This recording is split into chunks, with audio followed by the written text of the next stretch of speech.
Hello friends, कैसे हैं आप सभी लोग। आप सभी का स्वागत करता हूं फिर से अपने चैनल पर। गाइस, आज हम एक और नए लीगल टॉपिक को डिस्कस करेंगे जो रिलेटेड है लीज से।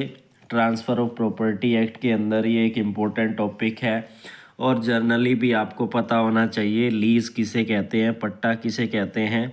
क्योंकि अगर आप किसी प्रॉपर्टी के ओनर हैं तो आपने कभी ना कभी अपनी प्रॉपर्टी को किसी व्यक्ति को किराए पे दी होगी, लीज़ पर दी होगी। तो ये आपके लिए जानना बहुत ही ज़रूरी है। तो समझते हैं इस टॉपिक के बारे में। तो सबसे पहले तो लीज़ को पट्टा कहा जाता है हिंदी में।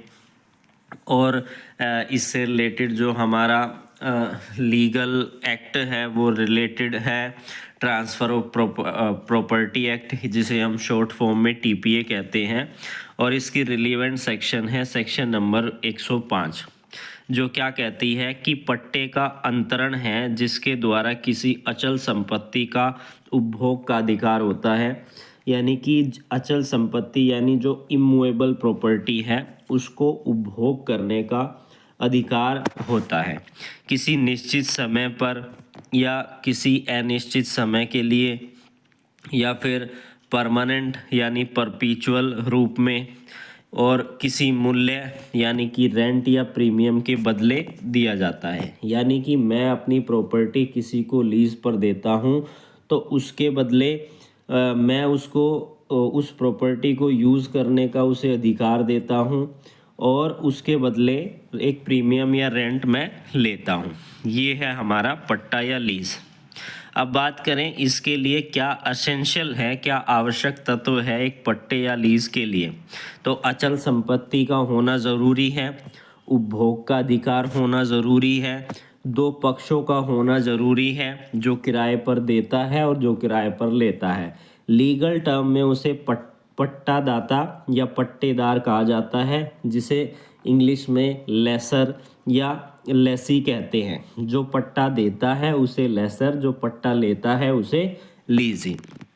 और इसका अगला एसेंशियल पॉइंट है कंसीडरेशन, यानी कि कुछ लेन देन होना ज़रूरी है, अदरवाइज़ ये जो है गिफ्ट के अंदर आ जाएगा। या क्योंकि फ्री में कोई चीज़ दी जाती है तो उसे गिफ्ट के रूप में कंसीडर किया जाता है।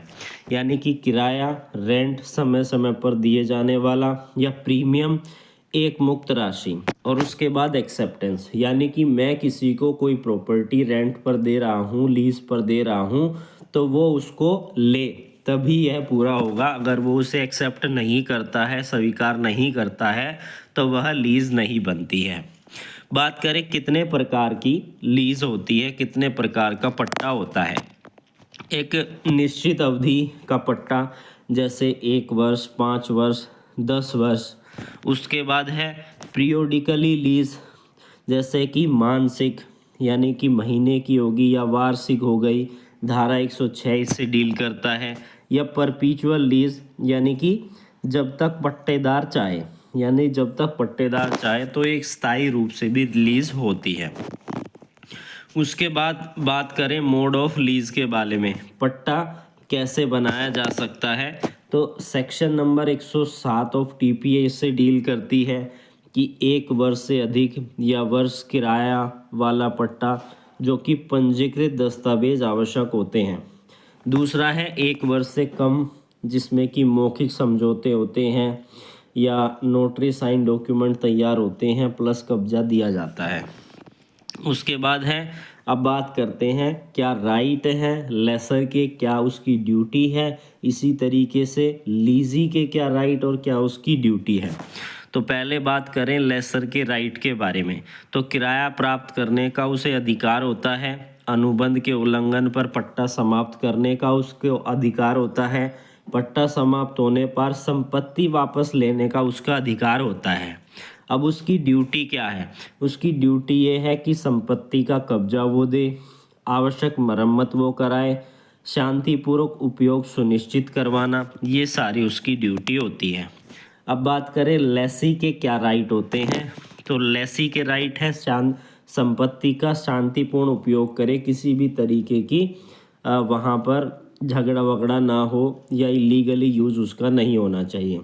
आवश्यक मरम्मत करने का अधिकार, यानी कि कुछ चीज़ें जो होती हैं जो लीज़ लेता है उसको भी करनी पड़ती है, छोटी मोटी रिपेयरिंग। और कुछ ज़्यादा कोई चीज़ ख़राब हो रही है तो ऐसे में लेसर करता है। पट्टा हस्तांतरण करने का अधिकार यदि प्रतिबंधित ना हो। अब इसकी क्या ड्यूटी है कि समय पर वह किराया दे, संपत्ति का उचित प्रयोग करे, किसी इलीगल पर्पस के लिए उसका उपयोग ना हो और संपत्ति को नुकसान न पहुंचाया जाए। पट्टा समाप्त होने पर कब्जा वापस दिया जाए लेसर को।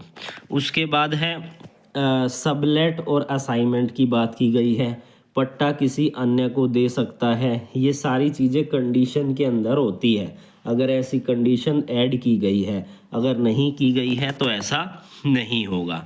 उसके बाद है कब समाप्त हो जाता है हमारा पट्टा या लीज़, कब जो है डेटर्मिनेट या हम कहें वो कैंसिल हो जाती है या समाप्त हो जाती है। तो इसके कुछ पॉइंट्स हैं, इन बेसिस पर समाप्त हो सकती है कि समय जो था, जितने समय के लिए लीज़ दी गई थी उस समय के होने के बाद समाप्त हो जाती है, फिर से नई लीज़ बनाई जाती है, या पहले ही कोई कंडीशन डाली गई है तो इतने समय के बाद दोबारा से ऑटोमेटिक ये लीज़ कंटिन्यू हो जाएगी। दूसरा है शर्त पूरी होने से, तीसरा है सलेंडर से, चौथा है मर्जर से, पांचवा है परित्याग से, छठा है फॉरफीचर यानी जब्ती से और सातवां है नोटिस के द्वारा समाप्त करना। तो ये सारे तरीके आपको पता होने चाहिए। जब्ती से किराया ना देना, अनुबंध का उल्लंघन करना, स्वामित्व से इनकार करना।